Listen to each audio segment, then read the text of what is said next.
How you doing, fight fans? EJ Boxing live here with Boxing Beats and Rhymes. We went to the York on the weekend to watch a Steve Goodwin card, which is good. Steve Goodwin Promotion. Ultimate Glory.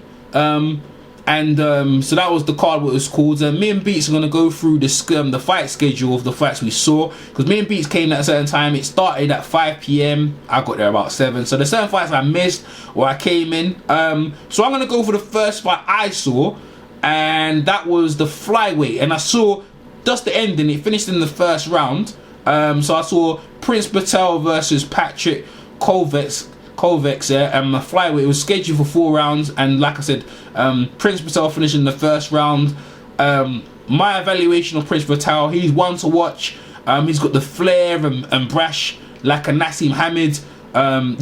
People listen to this podcast, I recommend you, next time he fights, you definitely go see him. He's very entertaining. He's a very colourful guy, and to be honest with you, he's getting done the business. A good knockout, good pro debut, and I thoroughly enjoyed it. My next fight I saw, actually, Beats, what was the next fight you saw? Your first fight you saw? I saw Johnny Garton versus the guy who was defending his Southern Area welterweight title. Johnny Garton. Okay. Yeah. It was a stoppage victory. He was beating. He was fighting a black guy. Oh, well, you got the names are here in front of you, so you can say the names. Johnny Garton. Yeah. Okay, let me show. I got it because I got the schedule in front of me. You talking about for that? What weight was that? Welterweight or middleweight? Yeah. Okay. Everything's in front of us. You can see the names, innit? Yeah, Johnny Garton versus Nathan West. That's the first fight.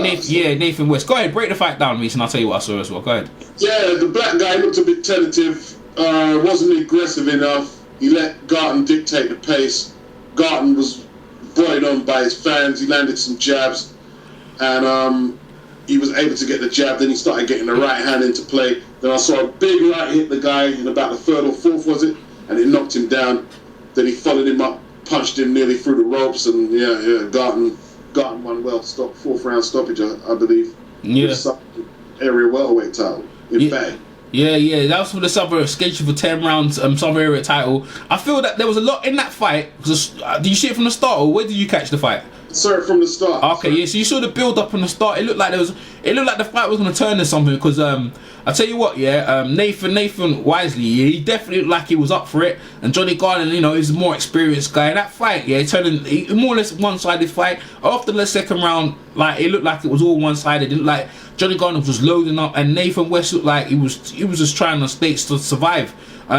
It looked like he had the reach and the height advantages, Nathan Wisely, but Garden cut down the ring, and it was landing his big right hand. Nathan Wisely could have, for me, he could have used his jab more and done a bit more. He looked like he had all the skills, but I don't know what happened. It just happened. And the knockdown he got knocked down twice in the fight, and the final knockdown was brutal. But to me, the fight could have ended 2 rounds earlier. It was brutal. It was brutal knockdown, and I hope Nathan Wisely's okay, because that knockdown looked like, it could be a career ender. But Johnny Garner goes on to retain his welterweight Southern Area title, and it goes on to other things. He's been beat. Music he came out to. Pardon? See what music he came out to. Go ahead, tell the people. Music, white boy. Oh yeah. Entertaining. He lost with Johnny Garner. He's lost before. Who did he lose before? He lost to someone before, innit? I'm not even too sure about his record, but okay, he's lost. Yeah, but that was a good fight. That was an entertaining fight for the fight. Performance. Yeah. I think the fight could have stopped 2 rounds before, because you see what was gonna happen there. There's a fight I saw before. I don't know if you saw it. It was what's his name again? Sharif versus the guy from the I think he's from Croatia. Vitamil. Cruiserweight. Sorry, Cruiser. What's his name? Azi Sharif, in it, right? Aji Sharif. Yeah, versus what's the guy's name? It's in front of you, isn't it? Vital Vimins Davidaitis. Well, anyway, right? That Vitims Davidaitis, whatever. He's like 5'9". Is he? Yeah, 6'9".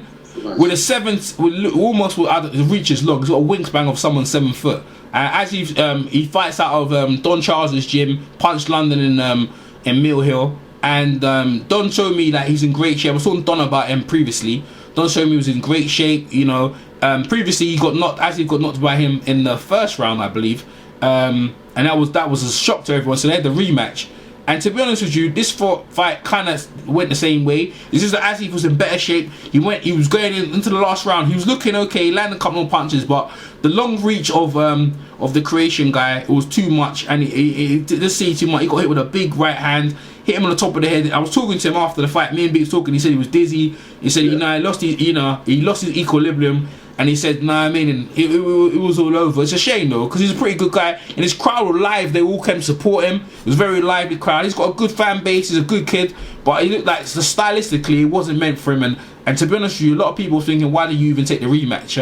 Beach, you didn't see that fight out. You haven't seen that fight, did you? No, but I'm quite interested. I was speaking to him, obviously, with you. But to take on a 6'9" guy twice in such a short span, it just didn't make sense. You know what I mean, get experience on how to tackle.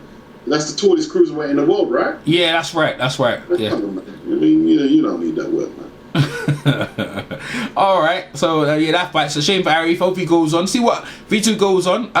There's a fight I went there previously to see, was Jose Lopes versus Marko Rupic, right? That fight ended in I think the 4th round. Don Charles was telling me, hopefully you can see the fight footage on Steve Goodwin's YouTube channel, so that'll come out at a later date. It's a shame I didn't see it, but Lopes, I saw the pictures. Lopes stopped him, but that's the fight I went there to see. It's a shame it was that fight, but that was a proper entertaining fight as a cruiserweight. Maybe that Vito guy and Jose Lopes could probably match up, but I doubt if Goodwin want to put that fight in, because it would be a hard ask to fight someone like that. But I talked to Lopes about it. Lopes says he's up for it, though. Lopes says he actually wants to fight him, actually, surprisingly. He'd probably do better than Sharif, but, even then, it's something you need to think about first, You know what I mean? Like, if you're a green fighter, you need to know how to fight someone like that, man. But that's boxing. You've got to take a chance, isn't it? Absolutely. Okay, we're moving on. So after that fight, what was there? There was another fight after that. Okay, yeah, Larry Ekundayo, innit? Yeah, and Dale Evans. Go ahead, Beats. Yeah, that's what I came to the venue for. I mean, Larry Ekundayo, prize fight winner. A friend to me and EJ, we had a couple of interviews with him. He was fighting an eliminator for the British title against Dale Evans, and Larry showed up. That's all I can say. Larry showed up, man. Like, he boxed. You mean, like, he used his jab, used his footwork at the start, and then when he came off his toes and got down to serious business, he took the guy out. He took his man out. What did you see? Oh man, it was Larry Ekundayo, man. He's in line for the British welterweight title, because he won the title eliminator. It was scheduled for 10 rounds, and Larry put on a masterclass of boxing. Dale Evans, hey, all credit to him. He came to fight. He was putting the pressure on Larry. Larry just took his time, took him to deep waters, and basically drowned him. He used his jab, head movement. Larry basically came in that fight unscathed, apart from, I'd say, his hand. And when we was talking to him, he had a big ice pack in his hand. I'm not sure if his hand's broken. It was definitely swelling. It's probably swelling. But we find out later on. Me and Beats will probably get an interview later on. But he put on a masterclass and he ended up knocking him out. Larry doesn't really knock that many people out. He's got 3 knockouts on his record. But he put on and the people enjoyed it, man. It was an exhibition. It was a masterclass of boxing. Very refreshing. Actually, the fights I missed. They were all knockouts early. That's probably why I missed Lopes. The fights I didn't. So sorry if the people listening that we didn't mention your fights before, we haven't seen it. We're gonna have to check it out on YouTube when Goodwin uploads it.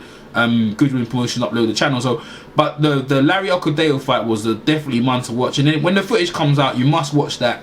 Larry Ekundayo is one to watch. I don't know who's gonna fight for the welterweight championship. Wouldn't it be Frankie Gavin? Yeah, sorry, yeah, you go. It's Frankie Gavin. You're absolutely right. It's Frankie Gavin, right? So I don't know if Frankie's gonna move up to European, but that beats. What do you think of that potential matchup?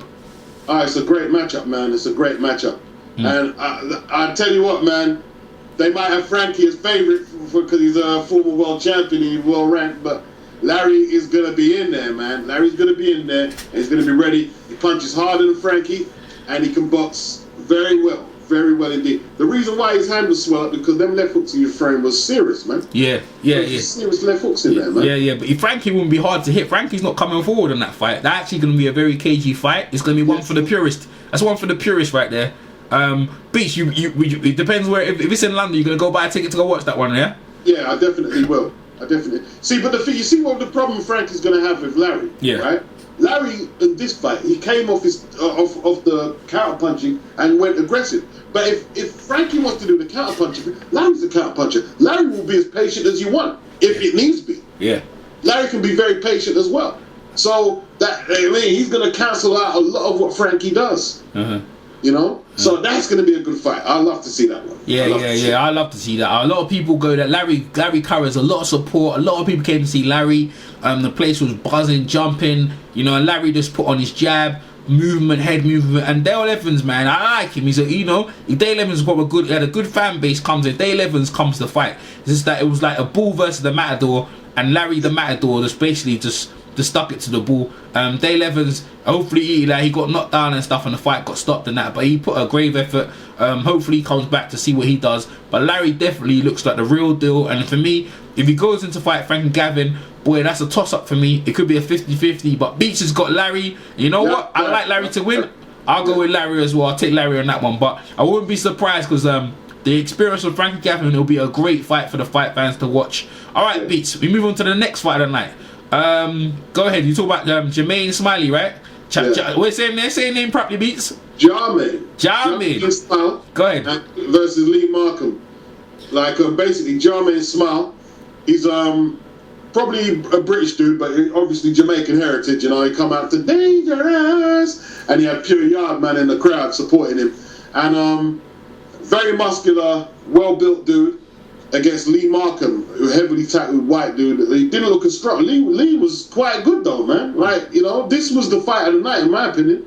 You know, because they both stayed in there and they banged it out, man. They banged it out pretty hard, and it was a good fight. I thought Jahmaine was going to blow him over just looking at his physique, but it was for the English super-middleweight masters title. I think. Yes, correct. Yeah. And like, you know, it was a total. Lee was very clever though. Lee was very clever because even though it looked like he was out muscled, he kept moving clockwise, and he kept my guy off balance, and that way he managed to stay in Jahmaine's face all the time. So he was competitive. Lee was a bit cleverer than what he looked, and it was a good battle. And I was assuming that Lee was going to get the decision, not because he was winning, but he had, we won't go into that. I thought he was going to get the decision, but you know, Jahmaine Smyle got the decision, and you know what I mean. His mum come up to Errol, "Oh, my son won." Yeah, I talked to Jahmaine Smyle, sitting to his mum, and I'm saying like we were surprised he got the decision, but everyone was so happy. That fight was a backwards and forwards one. Like Billy said, one of the fights in the night, most competitive fight of the night, because most of them, the other fights were kind of one-sided. 10 rounds, it went 10 rounds, a competitive 10 rounds. Backwards and forwards, slugfest, slammed in the pocket. Like you said about Lee Markham, he had good defense, his hands up tight. Jahmaine Smyle using his jab. Both of them had good defense, tight defense. They wasn't giving inch, giving no quarter. Backwards and forwards, the rounds were pretty tight. Backwards and forwards, and to be honest with you, I felt the same way. I thought, you know what, the fight was so close. You know, it could have gone either way. But I don't know. I didn't think Jahmaine Smyle was going to win. That's because I thought, you know what? I think Lee Markham. I think he's a Goodwin fighter, and I'm not sure if Jahmaine Smyle is a good. I'm not too sure which was the Goodwin fighter. I was just assuming. And everyone, and he had a good fan base, man. He had a great fan base, and everyone was so happy for him to win the fight. And no, I didn't see Lee Markham's fan really disappointed. It was for the fight fans there. It was a really good fight. Definitely one to watch. Like I say, when Goodwin Promotions upload the fight, make sure I'll put it on the comment. I'll put it in the comment section of this video. So I'll put it in the description box of this video, so you guys can check it out when that is. When Steve allows, gonna put it up because he's got a lot of things going on. Another card happening this weekend. So, but that fight definitely one to watch. And we try, Jahmaine Smyle, me and Beats want to interview with you when you're ready. So we're trying to sort that out.